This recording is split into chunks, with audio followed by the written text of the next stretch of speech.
E terça-feira aí de pânico no bolsonarismo. Por quê? Porque Alexandre de Moraes soltou uma bomba aí, ó. A prisão tá cada vez mais próxima. É por isso que o Bolsonaro, na entrevista que ele deu ontem no aeroporto de Brasília, ele com carinha de bunda, com carinha de choro, assim, o Flávio Bolsonaro do lado dele, assim, com carinha de choro, e ele falou: posso ser preso, as acusações contra mim são terríveis, são gravíssimas. E aí, no meio aí de 40 minutos de entrevista, acabou confessando que ele cogitou estado de sítio, que ele cogitou ali o que estava na Constituição. Ele não falou o número do artigo, mas é o artigo 142, ou seja, ele cogitou sim o golpe de Estado, ele confessa que ele cogitou. Só que o que foi revelado hoje pelo Alexandre de Moraes mostra que ele não apenas cogitou, não, ele começou os preparativos e ele foi até o final. O Alexandre de Moraes tornou público o relatório final da Polícia Federal sobre a investigação de golpe de Estado. Então, toda a conclusão de 1 ano e 10 meses de investigações foi tornada pública agora. E são 884 páginas. Então, essas bombas aí vão sair ao longo dos próximos dias, porque, por mais que muitos jornalistas leiam rápido, não conseguem aí pegar cada detalhe disso aí em pouco tempo. Tem que ler muito. Por exemplo, o Procurador-Geral da República diz que só em 2025 vai apresentar a denúncia. Olha, uma vergonha. O cara deveria, o trabalho dele literalmente é isso. Mas diz que para 2025 fica aí a denúncia contra o Bolsonaro. Porém, as fontes que dizem isso são da imprensa, não são fontes oficiais. Não sabemos. Há quem diga que ele pode apresentar a denúncia até o fim do ano. Não sabemos. O que acontece é o seguinte: no relatório tem muita, mas muita prova contra o Bolsonaro. Tem uma diferença das provas do relatório e das provas materiais. No relatório tem, por exemplo, transcrições de mensagens. Já as provas materiais, que são os áudios, esses aí são anexados separadamente e vão direto para a Procuradoria-Geral da República. No caso do inquérito do golpe, os áudios já vazaram aí na imprensa, então a gente vai conseguir escutar cada um dos áudios que estiverem ali, que estão ali no relatório final. O relatório aponta 8 principais provas contra Jair Bolsonaro, é isso que está apavorando ele, tá? Tem uma coisa também que está apavorando os deputados bolsonaristas. Ontem à tarde, no começo da noite, o Janones fez um post, ele fez uma dobradinha com o Rogério Correia, do PT. E aí eles disseram o seguinte, que tem aí áudios, ou coisa pior, sobre deputados bolsonaristas. E o Janones usou o nome ali Chupetolândia, ele quis se referir ao Chupetinha, que é o Nicolas Ferreira, tá? Ele fez ali um post lá dizendo, assim, insinuando que era o Nicolas Ferreira que vai cair aí em coisa da Polícia Federal. E o Rogério Correia ensinou aí que são gay, Carla Zambelli e outros. Então, tá um pânico aí generalizado no bolsonarismo, porque lembremos, a Polícia Federal pegou aí os celulares do Gustavo Geyer, pegou os celulares do Carlos Jordi, mas aquilo tudo era no âmbito do inquérito das milícias digitais, que é um inquérito que, lembremos, o inquérito do golpe de Estado ficava dentro do inquérito das milícias digitais. Então, as operações de busca e apreensão, todas aí, no caso do Geyer é um outro inquérito, mas como se cruzam, as coisas são compartilhadas. Então vai dar ruim, viu? Vai dar bem ruim. Parece que tem muita coisa ruim contra esses aí que estavam pregando o golpe de Estado. E aí, vou falar aqui sobre as provas que a Polícia Federal usa contra o Bolsonaro. Segundo a Polícia Federal, tem 8 provas aí, que são as principais contra o Bolsonaro. E aí eles falam aí os fatos, né? Aí depois eles vão, durante dezenas, centenas de páginas, vão ali elucidando cada parte disso. Mas são 8 pontos principais. E aí eles vão entrando aí no mérito de cada um. Primeiro, a reunião realizada entre Bolsonaro e seus ministros em julho de 2022, na qual ele convocou os integrantes do governo a agirem antes das eleições para disseminarem fake news sobre a lisura das urnas. A Polícia Federal aponta que no encontro outros integrantes do governo, como o ministro Anderson Torres, o ministro da Defesa Paulo Sérgio Nogueira, general, o do GSI, general Heleno, e o secretário-geral da Presidência, general Mário Fernandes, que está preso, propagaram mentiras sobre fraude nas eleições. Lembremos, o general Heleno confessou que ele tinha membros da ABIN já em missão, infiltrados nas campanhas adversárias do Bolsonaro. Deveria saber quem foi, como foi essa operação, né? Isso tem que ser investigado. O caso aí do Mário Fernandes, ele falou que tinha que ter dado um golpe, aí tinha que fazer alguma coisa antes da eleição. Ele não queria esperar perder a eleição, não. E o Anderson Torres falou aí de fraude nas urnas e o Bolsonaro mandou os ministros começarem a atacar as urnas com mais afinco. Tá. Aí, 2. A representação eleitoral apresentada pelo PL, partido de Bolsonaro, após o segundo turno, com dados inconsistentes para questionar o resultado de mais de 200 mil urnas só no segundo turno. A Polícia Federal afirma que o documento foi apresentado à Justiça Eleitoral com conhecimento do Bolsonaro e do presidente Valdemar Costa Neto. Pois bem, aí entra a delação sem prêmio, tá? Do Valdemar ao Bolsonaro. Para se livrar e tentar livrar o PL, o partido dele, de um processo que pode causar a cassação do PL, lembremos, fez tudo isso em vão, porque o processo está avançando. O Valdemar falou para a Polícia Federal o seguinte: olha, isso foi ideia do Bolsonaro. Olha, vocês sabem como é o Bolsonaro, ele é muito teimoso. Quando ele coloca uma coisa na cabeça dele, não tem como tirar. Olha, é o Bolsonaro quem quis. Olha, eu sempre falei que não. O Valdemar deu uma entrevista agora, faz um mês e meio, em que ele diz na Globo News, onde ele, um cara golpista, indiciado hoje por golpe de Estado, mas todo mundo já sabia que seria indiciado, foi tratado pelos jornalistas como se fosse assim, olha, nossa, uma personalidade da política brasileira. Nossa, um cara ilibado, sério. Foi assim que foi tratado o Valdemar Costa Neto na Globo.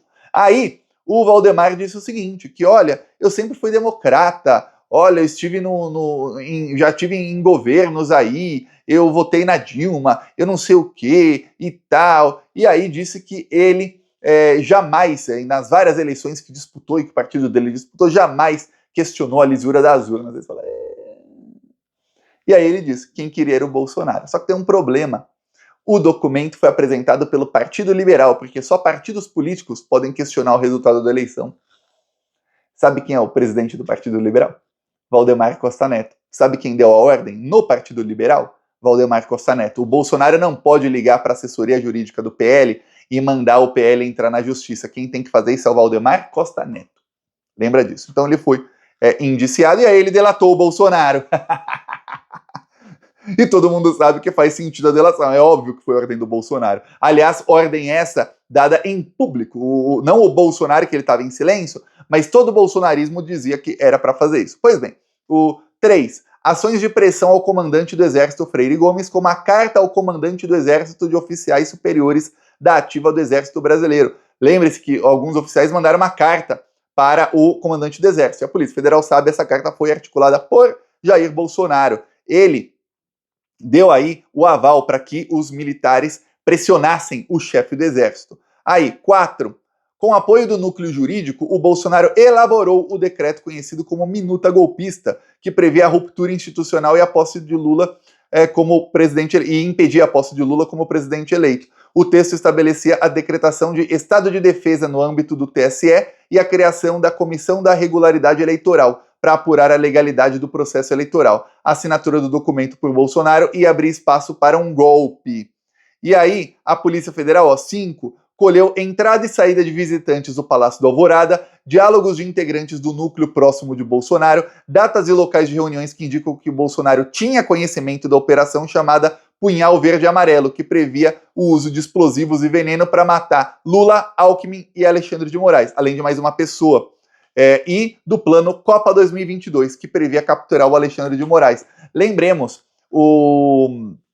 uma coisa bem simples, uma investigação, você pega a localização dos celulares, aí pronto, não tem como aí o criminoso falar que não.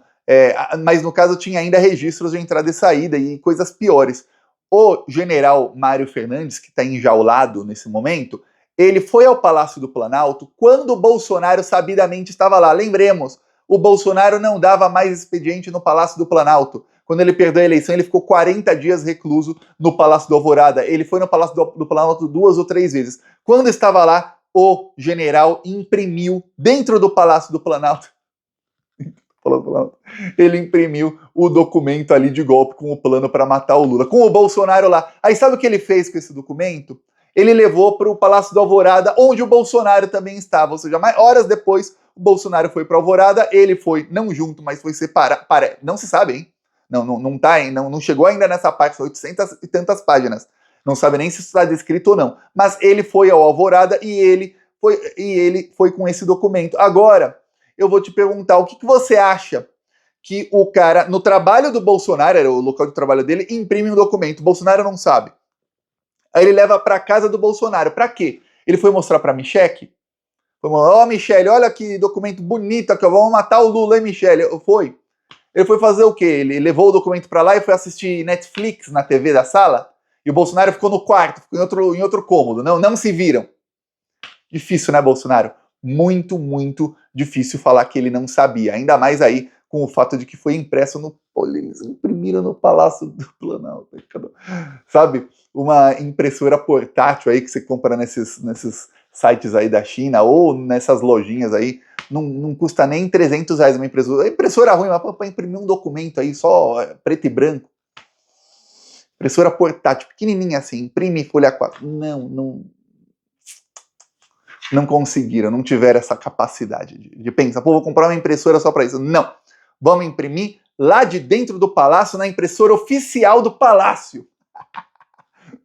Parabéns. Aí, 6. Reunião convocada por Bolsonaro em dezembro de 22, com os comandantes das Forças Armadas para apresentar a minuta que abriria espaço para o golpe de Estado e pressionaria os militares. Os dois aí, o da Aeronáutica e do Exército, falaram que não, e o da Marinha se colocou à disposição. E os depoimentos deles foram bem claros. Agora, muita gente falando que, nossa, eu vi o Merval Pereira, o legalismo venceu nas Forças Armadas. Pô, se vencesse, o general, assim que o Lula assumiu, ia falar, olha, eu não podia falar antes, mas agora que voltamos à normalidade, ó, o Bolsonaro foi lá e tentou me convencer a dar golpe, ó, tava me pressionando para dar golpe. Nada. Só foi falar isso o general quando ficou ruim para ele apareceu nas investigações. Aí ele foi convocado, ele não foi ele, porque quis não, foi convocado a prestar depoimento e aí ele entregou o Bolsonaro, mas antes disso não entregou não, tá? E só não deu golpe porque não veio ordem lá de cima dos Estados Unidos, senão dava, viu? Dava com gosto, com prazer. Lembre-se disso, não é que é legalista não, ficou com medo de ser preso. Aí voltemos aqui, ó, 7. Ida do secretário executivo-geral da Secretaria-Geral da Presidência, o general da Reserva Mário Fernandes, ao Palácio do Alvorada em 9 de novembro de 22, após elaborar e imprimir o documento no Palácio do Planalto, que previa um plano de golpe. Segundo a PF, o Bolsonaro estava no local. E 8. Reunião do Bolsonaro no dia 9 de dezembro de 2022 com o general Estevam Teófilo, que aceitou capitanear as tropas caso o então presidente realizasse seu primeiro pronunciamento no Palácio do Alvorada. A PF aponta que o discurso seguiu a narrativa da organização criminosa para manter a esperança dos manifestantes e que eles, militares, tomariam alguma atitude. O discurso foi no dia 10. E ali o Bolsonaro tinha o ok do general Teófilo, porém ele viu que não teria o ok da maioria dos generais. Segundo aí a Globo falou, 12 generais foram contra o golpe, 4 apenas foram a favor. Eu gostaria do nome desses 4 generais da ativa que foram a favor. Falta isso, para prender os 4 já imediatamente. Bom, não sei se imediatamente, que estão demorando para prender esses golpistas. Pois bem, agora o que vai acontecer? Esse relatório todo já foi mandado para o Procurador-Geral da República e ele vai encaminhar aí as denúncias contra todos esses 37 bandidos. Então, começa o tic-tac. Por quê? Porque a partir do momento que chega no PGR, ele pode, a qualquer momento, resolver pedir a prisão do Bolsonaro. E lembre-se, saiu na imprensa que o PGR e o Alexandre se reuniram, inclusive que ele pediu reunião com o Lula também. Ele já se reuniu com o Lula no dia que teve o atentado terrorista e a reunião estava marcada antes, foi uma coincidência aquilo acontecer no dia. E ele pediu uma outra reunião, exatamente para talvez expor o que ele pretende fazer, não se sabe. Não sabemos se a reunião aconteceu ou não. Se aconteceu, tem uma chance muito grande dele ter falado, olha, eu vou, pelo que eu tenho aqui, esse pessoal aí continua incitando o golpe, eu vou pedir as prisões assim que chegar em mim, tá? E aí a Polícia Federal, olha só que coisa, a Polícia Federal acelerou, indiciou todo mundo, fez o que, olha, deveria ter feito faz meses, que faz o relatório final, entrega pro Alexandre com os indiciamentos, e aí, se descobrir mais coisa, faz um relatório anexo ao relatório final depois, que é o que estão fazendo. Olha, você vê como a água bateu no bumbum com o atentado terrorista e com a vitória do Trump.